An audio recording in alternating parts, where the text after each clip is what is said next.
Hello. Hello. बंदाए मनते सुखी हो। आज कैसे हैं मनते जी? उपसंपदा नहीं हुई है। हाँ, वो तो कल ही पता लग गया था मुझे। रिजेक्ट कर दिए थे उसको कल ही से। रिजेक्ट नहीं किया, अभी जो है उन्होंने खाली इतना बताया है कि वर्षावास के बाद होगी, वर्षावास में नहीं हुई है, भोजन दान होगा खाली। हाँ। वर्षावास के तो वर्षा का टाइम है अभी तो अक्टूबर में। हम्म। हाँ, दूसरा उसके बाद वो भी आ जाएगा ना, वर्षावास के बाद में ये नियम भी कि क्या बोलते हैं अपना वो अ, कठिन चीवर का भी रहता है, और दूसरा ये इसके ऊपर में केस चल रहा है तो केस चलने वालों को भी नहीं दी जा सकती। एक अपराधी को और एक गंभीर बीमारी से ग्रस्त व्यक्ति को दीक्षा उपसंपदा नहीं कराई जा नहीं सकती। कराई जा सकती। तो ये भी कहता नजर आया है, मैंने कई लोग सुनाया है कि ये टी शर्ट पहनता है तो उसको कोई ऐसा रोग है, हाँ। और अगर कोई ऐसा रोग है जो कि निर्वाण पथ में बाधक है तो उपसंपदा कैसे हो जाएगी, क्योंकि उपसंपदा बिल्कुल तो नहीं हो निर्माण के लिए सकती। होती है। सही बात है। तो इसीलिए भंते जी, मेरा खाली है ना, ये रामनेर विनयाचार्य ही टारगेट नहीं है, ये तो क्या नाम है, एक वो है हाँ तमाम। हाँ, जी। आप सही कह रहे हो। मैं आपका ये नहीं कह रहा हूँ कि यही टारगेट है, आपने तो बस वर्तमान में जो चीजें आई थी उसको बोला गया आपने। मेरा जो उद्देश्य है वो है बौद्ध समाज को इन बातों के बारे में जागरूक करना। सही बात है। हाँ, मेरा ये उद्देश्य नहीं है कि ये लोग जो है चीवर छोड़ दें और ये कर दें। मुझे ये नहीं भी नहीं नहीं, मालूम है आप कि एक इस जी। पे अपना इंटरव्यू कराइए ना, नीलम को बोल करके। किससे? ये कुछ कुछ भंतो लोगों से बोल करके, कुछ जानकार उपासक है उनसे बोल कर कराइए। विनय पिटक की जानकारी जाए, इससे क्या दिक्कत है। नहीं, वो तो मैंने कल भंते स्वरूपानंद जी से मैंने बात की थी, आपने सुना नहीं क्या वीडियो?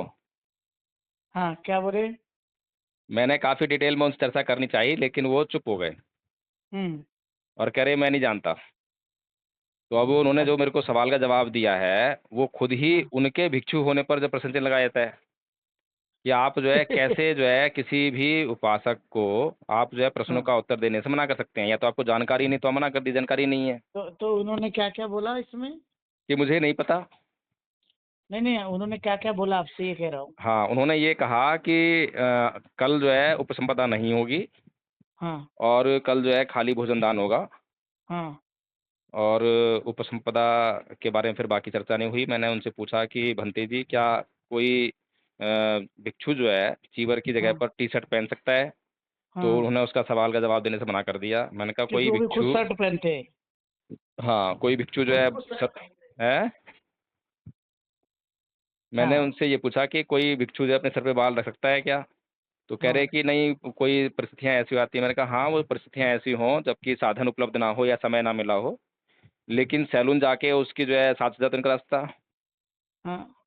तो वो बोले कि हाँ ऐसा है, ऐसा नहीं है, ऐसा करके जो है उन्होंने। मैं आपको वीडियो भेज देता हूँ मुझे। आप वीडियो भेज दीजिए ताकि मैं सुन सकूँ उसको पूरा। हाँ, आप खुद भी सुनिए और लोगों को भी भेजिए उसको, ताकि और मैं महाराष्ट्र में भेजता ज़्यादा हूँ, मैं भेजिए। भेजता हूँ। हाँ, महाराष्ट्र में ज़्यादा भेजिए ताकि लोग जो है समझ सकें।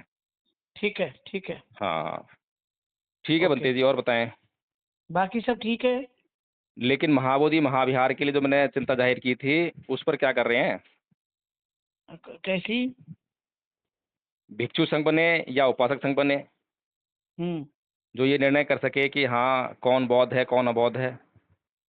हम्म भिक्षु संघ बनेगा तो भिक्षुओं का निर्णय होने लगेगा कि कौन भिक्षु जो है विनय के अनुसार भिक्षु रहने लायक है, कौन नहीं है। हम्म। सभी भिक्षुओं को तो देखिए बनते जी, क्या नाम है, बाहर नहीं कर सकते हैं।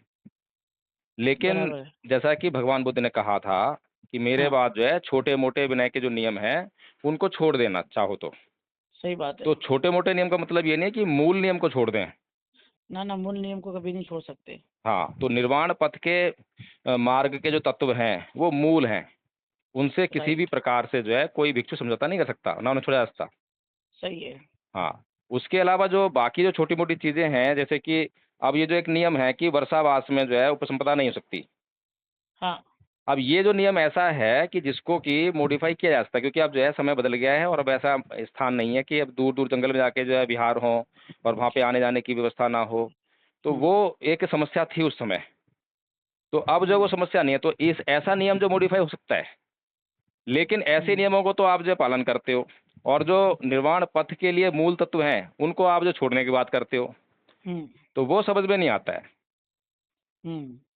तो एक बौद्ध भिक्षु को जो है अपने निर्वाण पथ पर हमेशा जो है लगा रहना चाहिए। मेरा तो केवल हाँ हाँ, इतना है। डेफिनेटली। हाँ, बाकी निर्वाण उसको मिलता है नहीं मिलता वो अलग बात है, हर कोई निर्वाण प्राप्त नहीं कर सकता। वो सेकेंडरी पार्ट है, लेकिन उस पे हाँ, उसका कोशिश होना चाहिए। कोशिश उसकी उस पे रहनी चाहिए, ध्यान वहाँ हाँ रहना चाहिए। वो तमाम जो तरह के त्याग, जो संपत्ति का त्याग, घर का त्याग, रिश्ते नातों का त्याग, ये तो ज़रूरी है, ये तो एसेंशियल है, इसके बिना तो भिक्षु हो ही नहीं सकता। सही बात है। हाँ, तो हम्म। ठीक है बंते जी, मैं आपको भेजता हूँ। आप भेज दीजिए, मुझे बताइए, मैं भी देखता हुँ, हूँ, ठीक है। ठीक है बंते जी, बंदा है बंते जी।